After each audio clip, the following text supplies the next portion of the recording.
السلام علیکم ورحمۃ اللہ وبرکاتہ۔ کیا حال چال ہیں سب کے؟ اللہ تعالیٰ آپ کو، آپ کے پیاروں کو اپنی حفظ و امان میں رکھے، آمین۔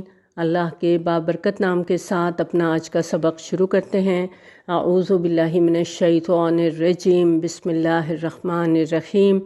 رب اشرح لی صدری ویسر لی امری واحلل عقدۃ من لسانی یفقہوا قولی واجعل لی وزیرا من اہلی ربنا زدنا علما ربنا زدنا علما ربنا زدنا علما اللہم فقہنا فی الدین، آمین۔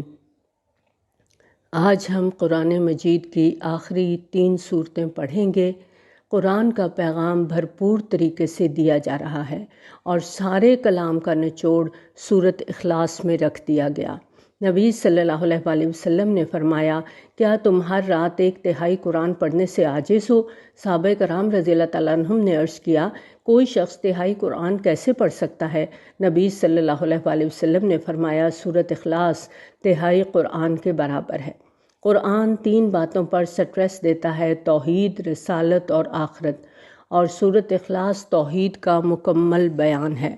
بسم اللہ الرحمن الرحیم۔ قل هو اللہ احد، کہہ دیجئے وہ اللہ ہے، ایک ہے۔ اللہ الصمد، اللہ سب سے بے نیاز ہے۔ لم یلد ولم یولد، نہ اس کی کوئی اولاد ہے نہ وہ کسی کی اولاد ہے۔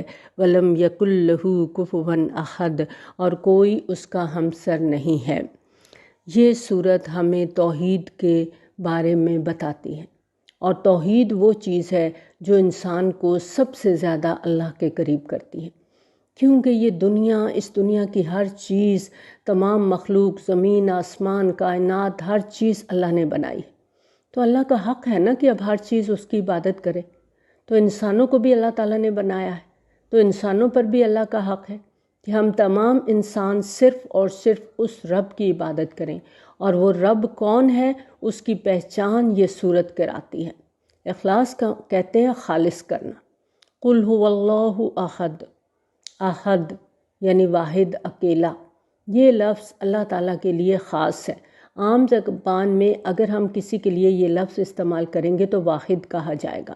نبی صلی اللہ علیہ وآلہ وسلم سے خطاب ہے، قل، کہہ دیجئے، قل هو اللہ احد، کہہ دیجئے اللہ ایک ہے۔ اور قرآن کا اصل پیغام بھی یہی ہے کہ لوگوں کو یہ بات بتائی جائے کہ اللہ ایک ہے، اللہ کے سوا کوئی عبادت کے لائق نہیں۔ لا الہ الا اللہ میں جب ہم لا کہہ کر تمام معبودوں کی نفی کر دیتے ہیں تو اس وقت ہمارا یقین، ہمارا ایمان اس بات پر پختہ ہونا چاہیے کہ اللہ ایک ہے۔ اور یہ توحید کا عقیدہ ہمارے اندر جب تک راسخ نہیں ہوگا، ہم تقویٰ کے اس لیول تک جا نہیں سکتے جو اس رمضان میں ہم نے اپنا ٹارگٹ بنایا ہے، اور نہ ہی ہم ان لوگوں میں شامل ہو سکتے ہیں جنہوں نے کہا ربنا اللہ اور پھر وہ اس رستے پر جم گئے، اور نہ ہی ہم اپنے اندر کی صفائی کر سکتے ہیں، اندر کا تزکیہ کر سکتے ہیں۔ تو سب سے پہلی چیز قل هو اللہ احد، اور اللہ کون ہے؟ اللہ الصمد، وہ سب سے بے نیاز ہے۔ صمد وہ چیز جو کھوکھلی نہ ہو، اندر سے بھی مضبوط ہو، باہر صرف ملمہ نہ چڑھا ہوا ہو۔ بہت سے انسان آپ نے دیکھے ہوں گے، ہم خود بھی، ہمارے قول و فعل میں تضاد ہے، جو ہم اندر ہیں وہ باہر نہیں ہیں، اور انسان اکثر ہی اپنے اوپر ایک خول چڑھا کے پھرتا ہے، جو نظر آتا ہے وہ حقیقت میں وہ ہوتا نہیں ہے، اندر سے کچھ باہر سے کچھ۔ اللہ تعالیٰ کی ذات وہ ذات ہے جو مضبوط ہے، اور ہم سب کو اس کی طرف رجوع کرنا ہے، اور اللہ کو ہماری عبادت کی ضرورت نہیں ہے، ہم اس کی عبادت کے محتاج ہیں۔ ہمیں ضرورت ہے کہ ہم اس کی بندگی کریں، اس کی غلامی کریں، اس کی عبادت کریں، کیونکہ ہم اس کے محتاج ہیں۔ ہم فقیر ہیں، محتاج ہیں، بے بس ہیں، لاچار ہیں۔ اللہ کو ہماری ضرورت نہیں، ہمیں اللہ کی ضرورت ہے۔ اللہ الصمد، اور صمد وہ جسے کبھی زوال نہ ہو، کوئی بالادست نہ ہو، جس میں کوئی عیب نہ ہو، جس کی ذات صفات ہر لحاظ سے کامل ہوں، کسی قسم کی کمی نہ ہو، جو ہمیشہ غالب رہے، کبھی مغلوب نہ ہو۔ کبھی اس مطلب کے ساتھ اس صورت کو پڑھا؟ جب اللہ الصمد پڑھتے ہیں تو کبھی یہ سارے مطالب ذہن میں آئے؟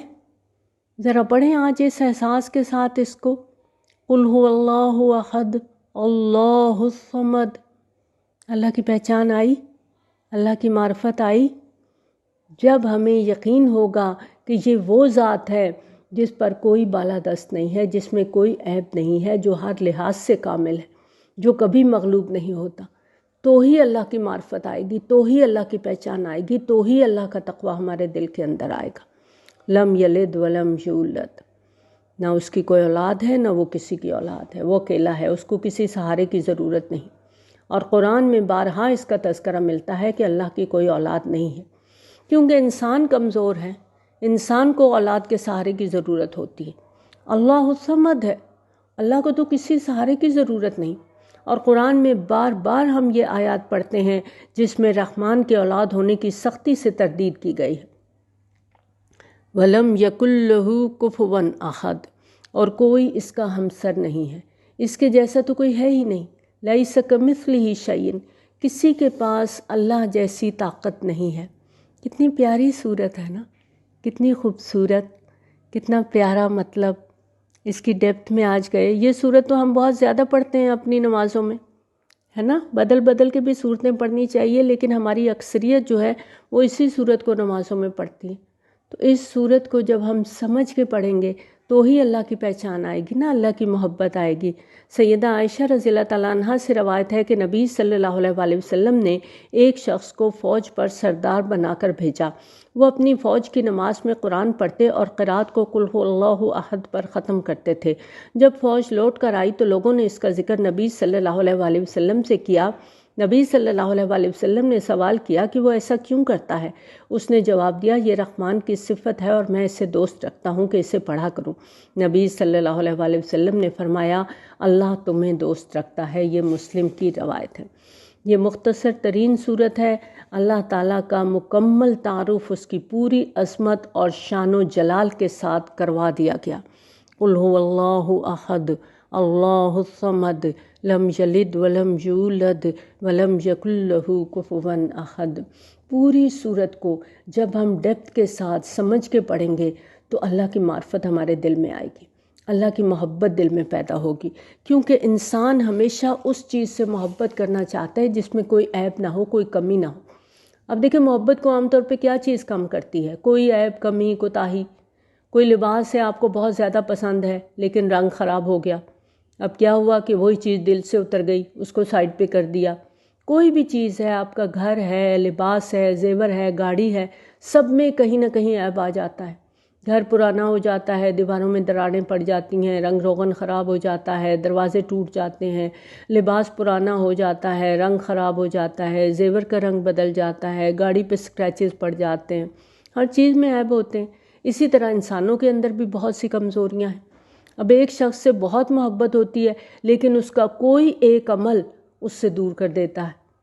اللہ تعالیٰ کی ذات واحد وہ ذات ہے جو ہر عیب سے پاک ہے، اور جس کی عبادت اگر ہم سمجھ کر کریں، اس کو پہچان کر کریں، تو اس کی محبت دل میں بڑھتی چلی جاتی ہے، پھر کم نہیں ہوتی۔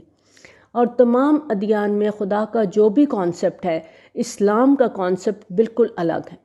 اسلام کا کانسیپٹ یہ ہے کہ خدائے حقیقی اللہ ہے، جس کا کوئی مددگار نہیں، جس کی کوئی اولاد نہیں، اس کے لیول تک کوئی نہیں۔ یہ صورت انسان کو ہر قسم کے شرک سے پاک کر کے خالص کرتی ہے، اسی لیے اس کا نام کیا ہے؟ سورۃ اخلاص۔ سورۃ فلق اور سورۃ ناس، ان کو معوذتین بھی کہا جاتا ہے۔ یہ دونوں صورتیں ہیں جن کے ذریعے سے پناہ طلب کی جاتی ہے، اور یہ دونوں صورتیں ایک ساتھ نازل ہوئی تھیں۔ بسم اللہ الرحمن الرحیم۔ قل اعوذ برب الفلق، کہو میں پناہ مانگتا ہوں صبح کے رب کی۔ فلق سے مراد ہے صبح، اور پھاڑنا بھی اس کا مطلب ہے، مخلوق بھی اس کا مطلب ہے۔ جس طرح بیج پھٹتا ہے تو پودا نکلتا ہے، انڈا پھٹتا ہے تو چوزا نکلتا ہے، اور صبح کو بھی صبح اس لیے کہا جاتا ہے کہ وہ اندھیرے کی چادر کو پھاڑ کر نکلتی ہے۔ تو جس طرح اللہ رات کا اندھیرا ختم کر کے دن کی روشنی لا سکتا ہے، اسی طرح وہ خوف اور دہشت کو دور کر کے پناہ مانگنے والوں کو امن دے سکتا ہے۔ قل اعوذ برب الفلق، کہو میں پناہ مانگتا ہوں صبح کے رب کی، من شر ما خلق، ہر اس چیز کے شر سے جو اس نے پیدا کی ہے۔ اللہ تعالیٰ نے جتنی بھی چیزیں بنائی ہیں اس دنیا کے اندر ہر ایک میں اور تمام مخلوقات میں کسی نہ کسی درجے میں شر پایا جاتا ہے۔ اب سورج کا کتنا فائدہ ہے، اگر سورج نہ نکلے تو زندگی سروائیو ہی نہیں کر سکتی، فصلیں ہی نہیں اگے گی، کھانے پینے کو کچھ نہیں ہوگا۔ لیکن اس کا نقصان بھی ہے کہ ذرا سی اس کی روشنی اگر زمین کے قریب سے آئے گی، اگر اس کا ڈسٹنس زمین کے ساتھ کم ہوگا تو یہ ہمارے لیے نقصان کا باعث بن جائے گا۔ اسی طرح پانی ہے، ہوا ہے، روشنی ہے، ان چیزوں کے اپنے فائدے ہیں، ان کے بغیر ہم سروائیو نہیں کر سکتے۔ لیکن پانی جب سیلاب بن جاتا ہے تو بستیوں کی بستیاں بہا کے لے جاتا ہے، ہوا جب طوفان بن جاتی ہے تو گھروں کے گھر ملیا میٹ ہو جاتے ہیں۔ اسی طرح ہر چیز کے اندر شر موجود ہے، تو انسانوں کے اندر بھی شر ہے، لیکن انسانوں کے اندر محبت بھی ہے، فائدہ بھی دیتے ہیں انسان اور نقصان بھی پہنچا دیتے ہیں۔ بہترین سے بہترین فائدے کی چیز کے اندر کچھ نہ کچھ شر موجود ہے، کیونکہ اللہ تعالیٰ نے دنیا میں کسی چیز کو پرفیکٹ نہیں بنایا۔ اب ہمیں کیا کرنا ہے؟ ہمیں اس دنیا میں بچ کے رہنا ہے، اپنے ایمان کی بھی حفاظت کرنی ہے، اپنی جان کی بھی حفاظت کرنی ہے، اپنی صحت کی، اپنی اولاد کی، اپنے مال کی، اور وہ ہمیں کون دے گا؟ وہ اللہ دے گا۔ اس لیے ہم اللہ سے کیا دعا کر رہے ہیں؟ من شر ما خلق۔ کتنی جامع دعا ہے نا، کتنی پیاری دعا ہے کہ اللہ ہر چیز کے شر سے تو ہمیں پناہ دے دے۔ ومن شر غاسق اذا وقب، اور رات کی تاریکی کے شر سے جب کہ وہ چھا جائے۔ غاسق کا مطلب اندھیرا بھی لیا جاتا ہے اور چاند بھی لیا گیا ہے، اور اندھیرے کا شر اپنی جگہ پر ہے۔ بہت سارے نقصان ہمیں اندھیرے کی وجہ سے ہوتے ہیں، انسان ٹھوکر کھا کے گر سکتا ہے، کوئی سانپ بچھو زہریلا کیڑا ڈنک مار سکتا ہے، اور اسی طرح سے چاند ہے۔ اب چاند کی تو روشنی بڑی ٹھنڈی پیاری ہوتی ہے، لیکن اس میں کیا شر ہے کہ چاند کی روشنی سمندر کی لہروں پہ اثر انداز ہوتی ہے۔ جب چاند جوبن پر ہوتا ہے نا تو سمندر کی لہریں کئی فٹ اوپر جا کر لوگوں کی ہلاکت کا باعث بن جاتی ہیں، جس کو ہم جوار بھاٹا کہتے ہیں۔ چاند کا تعلق دماغی امراض سے بھی ہے، اور ذہنی مریضوں کے مرض میں کمی بیشی چاند کے گھٹنے بڑھنے سے ہوتی ہے۔ یہاں پر دعا کیا ہے؟ وَمِن شَرِّ غَاسِقٍ إِذَا وَقَبَ۔ اللہ چاند سے جو کوئی نقصان پہنچ سکتا ہے تو اس سے بھی ہمیں محفوظ رکھ، اور جب رات چھا جائے تو ہمیں رات کے شر سے بھی بچا لینا۔ وَمِن شَرِّ النَّفَّاثَاتِ فِي الْعُقَدِ، اور گروں میں پھونکنے والوں یا والیوں کے شر سے۔ نفثہ پھونک مارنا، یہ ہلکی پھونک کے معنی میں آتا ہے، ایسی پھونک جس میں تھوڑا سا تھوک بھی نکلتا ہے۔ ایک ہوتا ہے نفخہ، نون فا خا، یہ ہوتا ہے زور سے پھونک مارنا، جو آگ جلانے کے لیے پھونک ماری جاتی ہے۔ قیامت کے لیے بھی نفخہ کا لفظ استعمال ہوتا ہے، کیونکہ وہ بہت زوردار پھونکا جائے گا سور، جس کی وجہ سے پوری دنیا ختم ہو جائے گی۔ اور یہاں پر نفثہ آیا ہے، یعنی وہ لوگ جو جادو کرنے کے لیے گروں میں پھونکے مارتے ہیں، اے اللہ تو ہمیں ان سب کے شر سے بچانا۔ وَمِن شَرِّ حَاسِدٍ إِذَا حَسَدَ، اور حاسد کے شر سے جب وہ حسد کرے۔ حسد دو طرح کا ہوتا ہے، ایک دل میں حسد ہوتا ہے، ایک عمل میں آتا ہے۔ مثلاً کسی کی عزت، مقام، مرتبہ، خوشحالی دیکھ کر جلنا اور پھر آرزو کرنا کہ یہ نعمت اس سے چھن جائے۔ اور حاسد جب تک دل میں حسد رکھتا ہے وہ صرف اپنی ذات کو نقصان دے رہا ہوتا ہے، لیکن جب وہ اس سے آگے بڑھ کر دوسرے کو نقصان پہنچاتا ہے تو پھر ہمیں کیا کرنا ہے؟ ہمیں اپنے اللہ سے دعا کرنی ہے، اللہ کی پناہ میں آنا ہے۔ اے اللہ تو ہمیں اپنی پناہ میں لے لے۔ یہاں آپ دیکھیں کہ پہلے ہر چیز کے شر سے پناہ مانگی گئی، من شر ما خلق، پھر رات کے شر سے، جادو کے شر سے اور حاسد کے شر سے پناہ مانگی گئی۔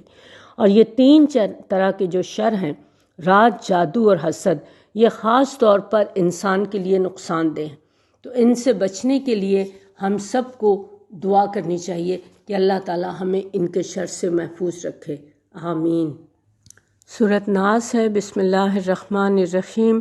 قل اعوذ برب الناس، کہو میں پناہ مانگتا ہوں انسانوں کے رب کی۔ اللہ تعالیٰ سب کا رب ہے، وہ رب العالمین ہے۔ یہاں پر رب الناس کہا گیا، انسان کو کتنی عزت دی گئی ہے نا۔ اور اس آیت میں کیا پتہ چلتا ہے کہ اللہ ہمارے کتنا قریب ہے، وہ تمام انسانوں کا رب ہے، میرا، آپ کا، ہم سب کا رب ہے۔ ملک الناس، انسانوں کے بادشاہ کی۔ انسانوں کا رب ہی نہیں بادشاہ بھی ہے، زمین آسمان پوری کائنات کا مالک ہے، فرما روا ہے۔ اور قرآن مجید میں بہت سی آیات ہیں جو اللہ کی بادشاہت کو واضح کرتی ہیں۔ الہ الناس، انسانوں کے حقیقی معبود کی، سب کا معبود اللہ ہے، اور ہمیں پناہ مانگنی ہے۔ کس کی؟ کسی انسان کی نہیں، انسانوں کے رب کی پناہ طلب کرنی ہے۔ اب دیکھیں، بنیادی طور پہ ہم کمزور ہیں نا، تھوڑی سی تکلیف آتی ہے، پریشانی آتی ہے تو ہم انسانوں کو دیکھنا شروع کرتے ہیں، ان کی طرف دوڑتے ہیں۔ فرمایا وہ صرف انسانوں کا رب نہیں، تمام انسانوں کا رب ہے، وہ معبود بھی ہے۔ تو اب تمہیں کیا کرنا ہے؟ اس کی طرف رجوع کرنا ہے، اس سے پناہ طلب کرنی ہے۔ ہم سورۃ فاتحہ میں پڑھتے ہیں ایاک نعبد و ایاک نستعین، اور ذرا سی مشکل آتی ہے، تکلیف آتی ہے تو دوڑتے ہیں کبھی اس در پہ کبھی اس در پہ، یہاں چڑھاوے چڑھاؤ، یہاں منت مانو، وہاں سے تعویذ لے کے آؤ۔ فرمایا نہیں، اللہ کو جانو، اللہ کو پہچانو، اللہ کی طرف پلٹ جاؤ، اس کے ہو جاؤ، اس لیے کہ وہ برب الناس ہے، ملک الناس ہے، الہ الناس ہے، وہ انسانوں کا رب ہے، انسانوں کا بادشاہ ہے، انسانوں کا حقیقی معبود ہے۔ اللہ تعالیٰ کی 3 صفات بیان کر کے اس کی پناہ طلب کی گئی ہے، اور ایسی ہی ہستی اس قابل ہے کہ اس سے دوسروں کے شر سے پناہ طلب کی جائے۔ من شر الوسواس الخناس، اور اس وسوسہ ڈالنے والے کے شر سے جو بار بار پلٹ کر آتا ہے۔ یہاں پر وسواس الخناس آیا ہے۔ وسواس کا معنی ہے بار بار وسوسہ ڈالنے والا، اور وسوسے کا مطلب ہے پے در پے ایسے طریقے یا طریقوں سے کسی کے دل میں کوئی بری بات ڈالنا کہ جس کے دل میں بات ڈالی جا رہی ہے اسے محسوس بھی نہ ہو کہ وسوسہ انداز اس کے دل میں بری بات ڈال رہا ہے۔ وسوس ہوا کے جھونکے کو بھی کہتے ہیں، جو محسوس ہوتا ہے لیکن نظر نہیں آتا۔ اسی طرح وسوسہ انسان کو احساس نہیں ہوتا کہ اس کے دل کے اندر کوئی وسوسے ڈال رہا ہے۔ اور وسوسے میں تکرار کا مفہوم شامل ہے، جیسے زلزلہ میں حرکت کی تکرار کا مفہوم ہے۔ تو انسان کیونکہ ایک دفعہ بہکانے سے نہیں بہکتا، اسے بہکانے کے لیے پے در پے کوشش کرنی پڑتی ہے، بار بار آنا پڑتا ہے۔ تو ایسی کوشش کو وسوسہ، اور کوشش کرنے والے کو وسواس کہا جاتا ہے۔ اور آگے خناس آیا ہے، یہ خنوس سے ہے، جس کے معنی ہے ظاہر ہونے کے بعد چھپنے یا آنے کے بعد پیچھے ہٹ جانا، اور یہ مبالغے کا صیغہ ہے، اس لیے اس کے معنی میں کہ بکثرت کرنے والا ہے، یعنی وسوسہ ڈالنے والے کو بار بار وسوسہ اندازی کے لیے انسان کے پاس آنا پڑتا ہے۔ اور ساتھ ساتھ جب اسے خناس بھی کہہ دیا گیا تو دونوں الفاظ کے ملنے سے خود بخود یہ مطلب پیدا ہو جاتا ہے کہ وسوسہ ڈال کر وہ پیچھے ہٹ جاتا ہے، پھر پے در پے وسوسہ اندازی کے لیے پلٹ پلٹ کر آتا ہے، لوٹ لوٹ کے آتا ہے، بار بار آتا ہے۔ جتنے بھی شر ابھی ہم نے سورۃ فلق میں پڑھے، ان میں سب سے خطرناک شر، سب سے بدترین شر شیطان کا شر ہے۔ من شر الوسواس الخناس، ابھی ہم نے دیکھا کہ وسوسہ وہ ہے جو بار بار پلٹ کے آتا ہے، اور شیطان بھی کیا کرتا ہے؟ انسان کی طرف آتا ہے، جب انسان اللہ کا ذکر کرتا ہے تو پیچھے ہٹ جاتا ہے۔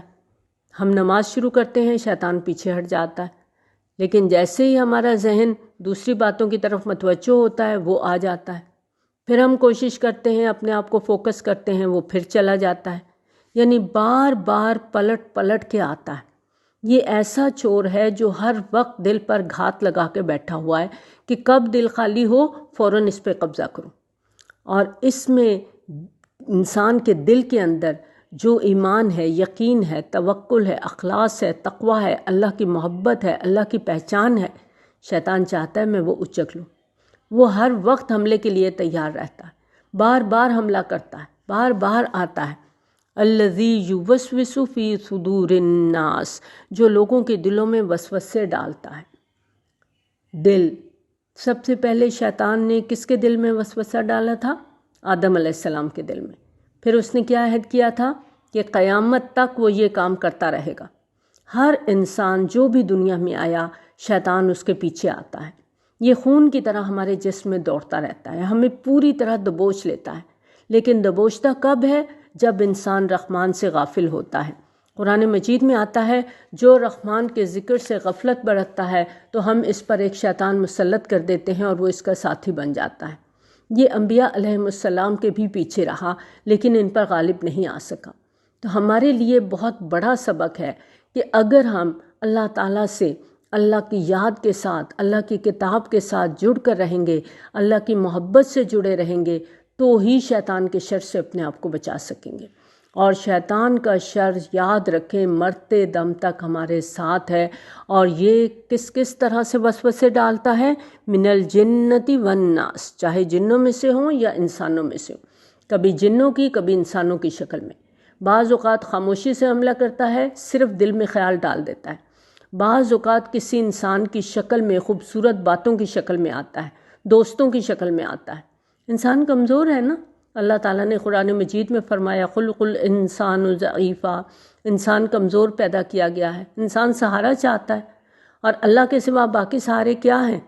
سورۃ عنکبوت میں اللہ تعالیٰ نے ہمیں سمجھایا نا کہ کیا ہے وہ مکڑی کے گھر کی طرح، اور مکڑی کا جالا کیسا ہوتا ہے؟ ایک انگلی کو آپ ٹچ کرتے ہیں وہ سب کا سب ختم ہو جاتا ہے، پل بھر میں ختم ہونے والا۔ تو یہ اس طرح کے سہارے ہیں جو پل بھر میں ختم ہونے والے ہیں۔ اصل سہارا اللہ کا ہے، وہ کبھی اپنے بندے کو اکیلا نہیں چھوڑتا۔ دشمن جتنا بھی ہوشیار ہو، جتنا بھی طاقتور ہو، اللہ کی طاقت کے آگے کوئی ٹھہر نہیں سکتا۔ اس لیے ہمیں نہ ڈرنا ہے نہ ہمیں گھبرانا ہے، بلکہ اپنے اللہ سے جڑنا ہے، اللہ سے رجوع کرنا ہے، اور اس چھپے دشمن سے بچنے کے لیے، اس کے شر سے بچنے کے لیے اللہ کے ساتھ زیادہ سے زیادہ اپنا تعلق رکھنا ہے۔ اللہ تعالیٰ نے قرآن مجید میں فرمایا وَإِمَّا يَنزَغَنَّكَ مِنَ الشَّيْطَانِ نَزْغٌ فَاسْتَعِذْ بِاللَّهِ، جب شیطان وسوسہ ڈالے تو کیا کرو؟ اللہ سے پناہ مانگ لو۔ اللہ سننے والا ہے، جاننے والا ہے۔ شیطان تو کبھی نہیں چاہتا نا کہ ہم اللہ سے جڑیں، ہم اللہ کے ہو جائیں، اللہ کی محبت ہمارے دلوں میں آ جائے۔ اور جب بھی ہم اللہ کی کتاب سے جڑنے لگتے ہیں تو وہ ہمارے اور پیچھے پڑ جاتا ہے، کیونکہ بہت بڑا چیلنج آ جاتا ہے نا اس کے سامنے کہ اگر یہ بندہ اللہ کی کتاب سے جڑ گیا تو یہ تو میری باتوں میں نہیں آئے گا، یہ تو اللہ کے ساتھ اس کی ڈائریکٹ کمیونیکیشن ہو جائے گی۔ پھر وہ لشکر لے کے پیچھے آتا ہے، ہر طرح سے بہلانے کی پھسلانے کی کوشش کرتا ہے۔ اور اس کے مقابلے میں ہمیں کیا کرنا ہے؟ ہمیں اپنے اللہ سے دعا کرنی ہے۔ سورۃ مومنون میں بھی آتا ہے نا وَقُلْ رَبِّ أَعُوذُ بِكَ مِنْ ہَمَزَاتِ الشَّيَاطِينِ وَأَعُوذُ بِكَ رَبِّ أَنْ يَحْضُرُونِ، کہہ لیجئے اے میرے رب میں پناہ مانگتا ہوں شیطان کی اکساہٹ سے، اور میں پناہ مانگتا ہوں میرے رب کہ وہ میرے سامنے حاضر ہوں، میرے پاس حاضر ہوں۔ تو ہمیں کیا کرنا ہے؟ اللہ کی رسی کو مضبوطی سے تھامنا ہے۔ سورۃ بقرہ میں ہم نے عروۃ الوثقیٰ پڑھا تھا، وہ کیا ہوتا ہے؟ ایک مضبوط کڑا۔ جس طرح آپ ٹرین میں، بس میں جاتے ہیں تو وہاں جو لوگ کھڑے ہوتے ہیں ان کے لیے چھت کے ساتھ رنگ لٹکے ہوئے ہوتے ہیں۔ اب جب وہ اس رنگ کو پکڑ لیتے ہیں مضبوطی کے ساتھ تو جتنی مرضی ٹرین چلے، جتنے مرضی دھکے پڑیں، انسان لڑکتا ضرور ہے لیکن گرتا نہیں ہے۔ تو جو اللہ کو تھام لے گا، جو عروۃ الوثقیٰ تھام لے گا، وہ لڑکے گا ضرور لیکن گرے گا نہیں، اپنے آپ کو سنبھال لے گا۔ تو قرآن ہمیں اللہ کے قریب کرتا ہے، اللہ کی پہچان کراتا ہے، اور نبی صلی اللہ علیہ وآلہ وسلم نے یہ 2 صورتوں کو اپنا معمول بنایا ہوا تھا۔ تو ہمیں بھی کیا کرنا ہے؟ ان دونوں صورتوں کو اپنا معمول بنانا ہے، سنت کو فالو کرنا ہے۔ نبی صلی اللہ علیہ وآلہ وسلم دونوں صورتوں کو صبح و شام 3 مرتبہ پڑھتے تھے، اور نمازوں کے بعد بھی پڑھتے تھے۔ اور جب ہم اللہ کی پہچان کے ساتھ صدق دل سے اللہ کی پناہ طلب کریں گے تو اللہ تو ضرور ہمیں پناہ دے گا۔ وہ تو چاہتا ہے کہ میرے بندے میری پناہ میں آئیں، وہ تو ہر وقت تیار ہے، ہر وقت ہمارے لیے بیٹھا ہے۔ لیکن ہم کمزور ہو جاتے ہیں نا، پھر گھبراتے ہیں، پھر ادھر ادھر بھاگنے لگتے ہیں۔ تو اللہ تعالیٰ نے دعا سکھائی ہے تو پورے شعور سے مانگنی ہے، رٹ کر نہیں پڑھنا ان صورتوں کو، سوچ کے، سمجھ کے، پوری معرفت کے ساتھ، پورے یقین کے ساتھ پڑھنا ہے۔ جیسے بابوں کے تعویذوں پہ یقین ہوتا ہے نا کہ فلاں بابا جی کا تعویذ بڑا کارگر ہے، میں تو انہی کے پاس جاؤں گی، فلاں نے لیا تھا اس کے تو سارے دلدر دور ہو گئے۔ یہ اللہ تعالیٰ کا تعویذ ہے، پورے یقین کے ساتھ پڑھیں گے تو اللہ کی مدد ضرور آئے گی۔ نبی صلی اللہ علیہ وسلم نے ان صورتوں کو پڑھنا اپنا معمول بنایا تھا۔ یہ 2 صورتیں ہر طرح کے شر سے انسان کو محفوظ رکھتی ہیں۔ قرآن کا اختتام پر انسان بہت سے عزم ارادے کرتا ہے، یہ بھی کرنا ہے، وہ بھی کرنا ہے، لیکن جب عملی دنیا میں جاتا ہے تو پھر واپس پلٹنے لگتا ہے۔ ایسے میں اللہ کی مدد، اللہ کی پناہ کی بے حد ضرورت ہے۔ یہ دعائیاں صورتیں ہیں، ہمیں ان کو ضرور یاد کرنا چاہیے۔ اس رمضان میں ہم نے منتخب آیات پڑھیں، تھوڑا بہت ان کو سمجھنے کی، سمجھانے کی کوشش کی، تاکہ ہم اللہ کا تقوی، اللہ کے ہونے کا احساس اپنے اندر ڈال سکیں اور اپنا تزکیہ کر سکیں۔ اب ہم یہاں سے رخصت ہونے جا رہے ہیں۔ اب ہمیں کیا کرنا ہے؟ اب ہمیں قرآن سے جڑ کر رہنا ہے۔ یہ رمضان کے چند دن ہم نے ریگولر ان آیات کو سنا، ایمان کا لیول کچھ نہ کچھ تو اوپر ہوا نا، ہے نا؟ تھوڑی بہت چینج بھی آتی ہے جب ہم اللہ کی باتیں سنتے ہیں، لیکن اصل آزمائش اب شروع ہوگی، امتحان اب ہوگا کہ رمضان کے بعد ہمارا تعلق اللہ کے ساتھ، اللہ کی کتاب کے ساتھ کتنا قائم رہتا ہے۔ ہم دین کے نام پر ہر روز بیٹھے، ہم نے اپنے موبائلز آن کیے، ہم نے ان آیات کو سنا، سمجھا۔ اب ہم دین کے نام پر ہی یہاں سے جائیں گے، اور دین ہمیں عاجزی سکھاتا ہے، محبت کا، نرمی کا سبق دیتا ہے، آپس میں جڑ کر رہنا سکھاتا ہے، اور یہ تمام کام تبھی ہو سکتے ہیں جب قرآن کے ساتھ ہمارا تعلق قائم رہے گا۔ اور قرآن نے ہمیں سکھایا ہے دین کے لیے نہ دنیا چھوڑو اور نہ دنیا کے لیے دین چھوڑو۔ دنیا میں رہ کر، دنیا کے سارے کام کر کے اللہ کی رضا حاصل کرنا، یہ اصل دین ہے۔ یاد رکھیے، چند ریچولز ادا کرنے سے ہم دیندار نہیں ہو جاتے کہ ہم کہیں ہم 5 وقت کی نماز پڑھتے ہیں، تہجد کے نوافل بھی پڑھتے ہیں، روزے بھی رکھتے ہیں، صدقہ خیرات بھی کرتے ہیں، حج عمرے بھی کرتے ہیں۔ ہمارا اٹھنا، بیٹھنا، سونا، جاگنا، ہماری میل ملاقات، لوگوں کے ساتھ ہمارے تعلقات، ہمارے رسم و رواج، سب میں دین نظر آنا چاہیے۔ اللہ تعالیٰ ہم سے یہی چاہتا ہے کہ میرا بندہ آخرت کو ذہن میں رکھ کر دنیا میں زندگی گزارے۔ اور اگر ہم آخرت کو چھوڑ دیتے ہیں تو ہو سکتا ہے دنیا میں ہم بڑے مزے کر لیں، عیش کر لیں، خوش زندگی گزاریں، لیکن یاد رکھیں جو ہمیشگی کی خوشیاں ہیں ان سے ہم خود اپنے آپ کو محروم کر لیں گے۔ تو اب ہمیں رمضان کے بعد کیا کرنا ہے؟ اپنے وقت کا کچھ حصہ ہر روز اللہ کی کتاب کو دینا ہے۔ 1 آیت پڑھیں، 2 آیات پڑھیں، 1 رکوع پڑھیں، جتنا آسانی سے پڑھ سکیں، لیکن سمجھ کر پڑھیں، ترجمے کے ساتھ پڑھیں، فہم کے ساتھ پڑھیں۔ اور قرآن نے ہمیں یہ سکھایا ہے کہ اس قرآن کو اس وقت پڑھو جب تم یہ زندگی جی رہے ہو، کیونکہ یہ تمہاری اخروی زندگی کا سلیبس ہے، اور سلیبس کے مطابق جب تک تیاری نہیں ہوتی امتحان پاس نہیں ہو سکتا۔ اخروی زندگی کا امتحان ہم سب کو دینا ہے، اور اس میں ہم پاس تبھی ہوں گے جب ہم اس سلیبس کے مطابق اپنی زندگیوں کو گزاریں گے، اور سلیبس کو پڑھیں گے، غور و فکر کریں گے، سمجھیں گے۔ لیکن افسوس کی بات یہ ہے کہ اس قرآن کو ہم نے مردوں کے لیے رکھ چھوڑا ہے۔ ان کے جانے کے بعد ان کے لیے یہ کتاب پڑھی جاتی ہے، اور اپنی زندگی میں ہم اس سے وہ فائدہ نہیں اٹھا پاتے جس کا یہ مطالبہ کرتا ہے۔ آج ہم اس عہد کے ساتھ رخصت ہوں گے کہ ہمیں قرآن سے جڑ کر رہنا ہے، قرآن کے ساتھ اپنے تعلق کو مضبوط سے مضبوط تر بنانا ہے۔ اللہ تعالیٰ سے دعا ہے کہ اللہ تعالیٰ ہمیں توفیق دے کہ ہم قرآن کو پڑھیں، سمجھیں اور اس کے مطابق اپنی زندگیاں گزاریں۔ اللہ تعالیٰ ہمیں اس کتاب کے ساتھ جڑے رہنے کی توفیق عطا فرمائے۔ آمین ثم آمین۔ وآخر دعوانا الحمد للہ رب العالمین۔ سبحانک اللہم و بحمدک، نشہد ان لا الہ الا انت، نستغفرک و نتوب الیک۔ السلام علیکم ورحمۃ اللہ وبرکاتہ۔